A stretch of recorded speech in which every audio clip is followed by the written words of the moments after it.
All right, let's dive in. Today, we're heading straight into the world of cancer research, specifically sting activators. Oh, yeah, sting activators. These are some really interesting experimental therapies. And they have a pretty ambitious goal, right? Using our own immune system to fight cancer. Exactly. We've been digging through a bunch of research from Assay Genie, a scientific blog. Great We're blog. going to break it down for everyone today. What's really cool is this isn't just theory anymore.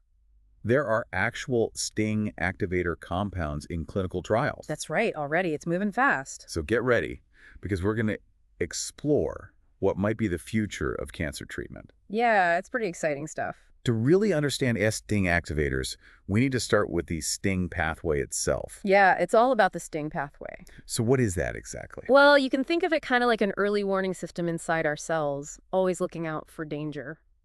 So like a cellular security system constantly scanning for threats. Exactly. And it's not just for things like viruses and bacteria. It also plays a key role in detecting and fighting cancer cells. Wow, that's amazing. So our own cells have a built-in mechanism to fight cancer. Yeah, pretty cool, huh? How does it actually work? So usually the sending pathway gets triggered by certain molecules called cyclic dinucleotides. Cyclic dinucleotide. Yeah, or CDNs for short. Okay, CDNs. Think of them like red flags waving when something's wrong inside a cell. Okay, so the sting pathway sees these red flags. Then what? When it detects these CDNs, it kicks off a powerful immune response, leads to the production of molecules like interferons. Interferons, those are like the first responders, Yeah. rushing to the scene to combat the threat. You got it. Now, there are different types of interferons. Each one has a specialized role. Oh, interesting. Some are really good at directly attacking infected or cancerous cells. Others are like messengers, rallying other immune cells to join the fight. It's a coordinated response, designed to eliminate the threat quickly. Our immune system is so sophisticated. It's pretty incredible. So where do ST activators come in? Well, the idea is to kind of hijack this natural defense mechanism and use it against cancer. Ah, I see. By introducing synthetic versions of those, those red flag molecules, or even entirely new molecules that trigger the sting pathway. So we're basically sounding the alarm Mm-hmm. and directing our immune system specifically toward cancer cells. That's a good way to put it. Are there different ways scientists are developing these sting activators? Yeah, there are two main strategies they're exploring. Okay. Some sting activators are made to mimic those natural CDNs, the ones our cells already recognize. Right. They're like imposter red flags, tricking the sting pathway into activating, even when there's no actual infection. Clever. What's the other strategy? The other way is developing completely new molecules that activate sting in a different way. These aren't found naturally in our bodies. They're engineered specifically to trigger that pathway. So different approaches. Each approach has its own pros and cons. Researchers are trying to figure out which is the most effective and safest way to activate ST for cancer treatment. So it's like having different keys to unlock the same door. Yeah, exactly. Each key might work a bit differently. This all sounds super promising, but I'm guessing there are challenges too. Oh, definitely. It's not as simple as just boosting the immune system. What are some of the challenges? One of the big concerns with immunotherapy is the possibility of overstimulating the immune system, Yeah, which could lead to some unwanted side effects. I see. It's like you don't want to set off the fire alarm unless there's a real fire, right? Makes sense. You don't want to activate the immune system in a way that causes it to attack healthy cells along with the cancer cells. Right, you want that precision. How are scientists addressing that? Well, that's a key focus right now. They're trying to improve the specificity and safety of these activators. How are they doing that? One way is to develop activators that are delivered directly to the tumors to minimize their exposure to healthy tissues. Oh, that makes sense. Another way is to design them so they're only activated in the presence of specific markers found on cancer cells. Ah, so they're only triggered in the right environment. Exactly. It's a constant process of refining and improving these therapies to maximize their benefits and minimize the risks. It's like walking a tightrope. Yeah. Right? You need to activate the immune system enough to fight the cancer, but not too much that it harms the body. Exactly. And we also have to remember that cancer cells are tricky. They're constantly evolving, finding ways to evade the immune system. So it's like an arms race. Yeah, kind of. Scientists have to stay one step ahead, developing new S-sting activators that can overcome those evasive mechanisms. It's a constant battle. But despite the challenges, there's been some really exciting progress lately. Okay, I'm ready for the good news.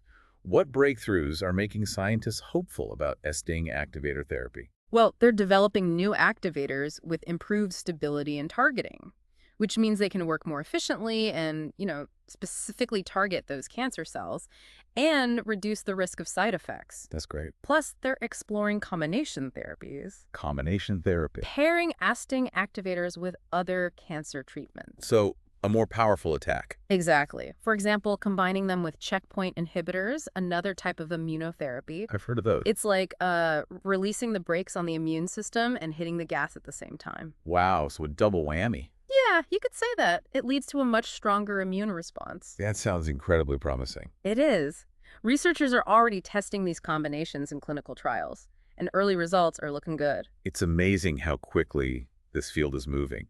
It wasn't long ago that these compounds were just an idea. Now they're being tested in real people. It's really exciting. To make this more concrete, let's look at some specific examples. I know the Assay Genie article had a table listing key compounds in development. Oh yeah, let's do that. Let's dive into those details. Welcome back. Last time we were talking about the S-sting pathway, that cellular alarm system that can trigger a powerful immune response against cancer.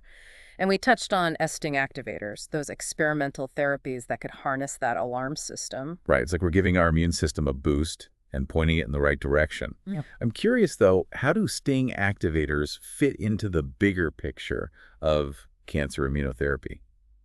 There's so much research happening right now, it's hard to keep up. Yeah, it's true. Cancer immunotherapy is just exploding with possibilities. But what's really interesting about sting activators is that they offer a unique approach compared to, say, some of the more well-established immunotherapies. Okay, so what makes their approach unique? Well, think about checkpoint inhibitors for a second. They work by, basically releasing the brakes on the immune system, allowing it to attack cancer cells more freely. And it's a proven approach. It's really changed how we treat certain cancers. But S-sting activators are different. They don't just release the brakes, they actually step on the gas pedal, stimulating the immune system to mount a more robust and targeted attack. So instead of just removing obstacles, we're actually amplifying the immune response against cancer. Exactly. And that's what makes the combination of S-sting activators and checkpoint inhibitors so interesting.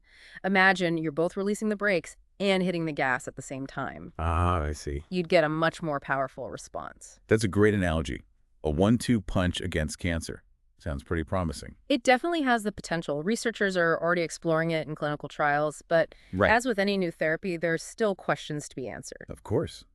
What are some of the key questions scientists are still trying to figure out when it comes to S-sting activators? Well, one of the biggest challenges is targeting. We want to make sure that S-sting activation is really focused on cancer cells and minimizes any risk to healthy tissue. Right, striking that balance between activating the immune system enough to fight the cancer, but not causing harm elsewhere.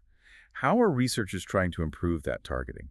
There are a couple of approaches. One is developing delivery systems that can specifically transport S-sting activators right to the tumor site.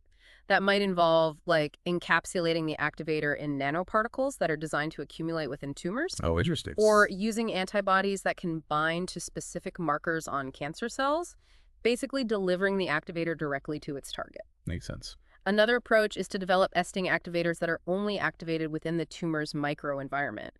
Taking advantage of the unique conditions there, like its acidity or the presence of certain enzymes, to trigger the activator only where it's needed.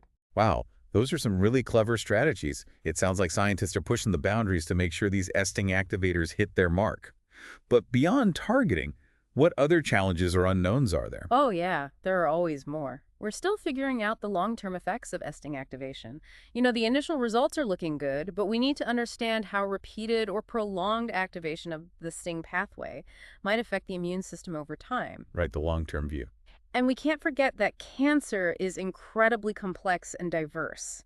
What works for one type might not work for another. So it's not a one-size-fits-all solution. Exactly. We need to figure out which cancers are most likely to respond to STING activator therapy and identify any biomarkers that can predict which patients will benefit most. That way we can personalize treatment strategies. It sounds like there's so much more to learn. but the progress is really impressive. Let's go back to that thought-provoking question we had earlier. What if the STING activators are successful? How could that change cancer treatment in the years to come? Oh, that's a big one.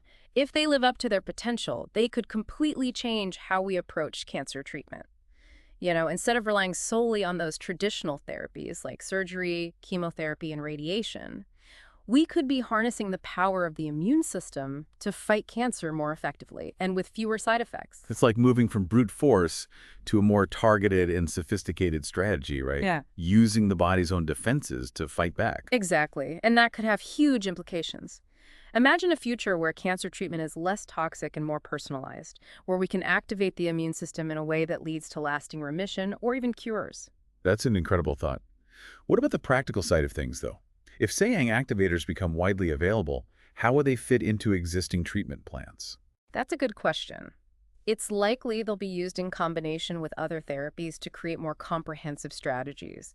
For example, they could be combined with surgery to remove visible tumors and then used to target any remaining cancer cells that might have spread. Or maybe used together with chemo or radiation to make them more effective and reduce the need for higher doses, hopefully minimizing side effects. So, not replacing existing treatments, but finding ways to integrate them into a more holistic and personalized plan. Right. Using the right tool for the job and customizing treatment to each patient's needs. It's exciting to think about how STING activators could fit into that evolving world of cancer care. We can't forget about the cost, though. New cancer treatments are often very expensive, which can be a barrier for many people. Yeah, that's a valid point, and it's something we need to be thinking about. Developing and manufacturing these new therapies is complex and expensive, but like with any technology, costs usually come down over time as production increases and competition grows. And it's worth remembering that the potential benefits, like reduced hospital stays, fewer side effects, and improved quality of life, those can have economic impacts too, potentially offsetting some of the upfront costs. Right. It's not just about the initial price tag. It's about the long-term costs and benefits for the patient and the healthcare system as a whole. Exactly. As we move forward, it's crucial to have open discussions about costs and value to make sure these new therapies are available to everyone who needs them. Speaking of accessibility, I'm also curious about the potential for STING activators beyond cancer. Could they be used to treat other diseases? That's a fascinating question. Remember, the STING pathway is involved in our immune response to a lot of threats, not just cancer. Right. Scientists are already looking at the potential of STING activators for treating infectious diseases, things like HIV, hepatitis B, even some parasitic infections. The idea is that by activating the STING pathway, we could give the immune system a boost to fight off those infections more effectively. So it's like expanding the battlefield, using this powerful weapon in our immune system's arsenal to combat a wider range of enemies. Precisely. And there's even early research exploring the potential of STING activators in the context of autoimmune diseases, where the immune system mistakenly attacks the body's own tissues. Scientists are investigating whether modulating the STING pathway could help to, dampen that overactive immune response and reduce inflammation. Wow, it's amazing to think that a single pathway like STING could hold so much potential for treating such a diverse range of diseases. Yeah. It really shows how interconnected our immune system is and its role in both health and disease. It's remarkable, isn't it? And it really speaks to the power of basic science research. By delving into the fundamental mechanisms of how our immune system works, we're uncovering these new possibilities for treating diseases that we never thought possible. And to think we're just scratching the surface of what we know about the STING pathway and its potential. That's what makes this field so exciting. There's so much more to discover, and the research is moving at an incredible pace. It's a dynamic and evolving field, and I'm eager to see what breakthroughs emerge in the coming years. Before we get carried away speculating about the future, let's bring it back to the present. Let's take a closer look at some specific STING activator compounds that are currently in development. All right, we've gone deep into the STING pathway and explored the potential of STING activators for cancer treatment. Now let's get specific. Let's talk about some of the compounds that are making waves in the research world. Yeah, it's like we've looked at the blueprint, and now we're seeing how they're building these incredible tools. Exactly. And one that really stands out is ADU-S100. It's already in phase 2 trials for some really tough cancers like advanced melanoma and cutaneous squamous cell carcinoma. ADUS-100, that one's interesting. It's designed to be injected right into the tumor. Oh, so very targeted approach. Yeah, the idea is to concentrate the drug right where it's needed, in the tumor, while minimizing exposure to healthy tissues. Hopefully that'll reduce side effects. So like a precision strike hitting the cancer directly. Exactly. And the early data is pretty promising. Some patients with advanced melanoma have seen significant tumor shrinkage, Oh, wow. and in some cases, even complete remission. Complete remission. That's amazing. Giving hope where there wasn't much before. It's definitely encouraging, but it's still early. We need more data from larger and longer studies to really confirm these findings. Right. It's important to be cautious with early data, but the potential is definitely there. What about other types of cancer? Is ADUS 100 being tested for those too? Yeah, they're looking at it for triple-negative breast cancer and head and neck squamous cell carcinoma. Those are really tough cancers to treat, so the possibility of having a new weapon is exciting. It sounds like ADUS 100 is really leading the way. What other promising compounds are out there? Well, there's MK-1454, which is another one that's getting a lot of attention. MK-1454. What's different about that one? Unlike ADUS 100, which is injected directly into the tumor, MK-1454 is given intravenously. So it goes into the bloodstream. Right. And what's exciting about MK-1454 is they're testing it against a wide range of solid tumors and lymphomas, not just one specific type. So it could be a more versatile tool? Exactly. Early data suggests it's well tolerated and is showing some anti-tumor activity in a variety of cancers. Still early, but encouraging. It's incredible to think we could have multiple STING activators available, each with its own unique way of working. Yeah, it's like having a toolbox full of specialized tools, right? We can choose the best one for each patient and their specific cancer. It feels like we're on the verge of a whole new era in cancer treatment, one where we can harness the power of the immune system in these really sophisticated and personalized ways. It is an exciting time to be working in this field, and as we learn more about the STING pathway, we're going to find even more possibilities, I'm sure of it. I'm definitely feeling optimistic about the future of cancer care.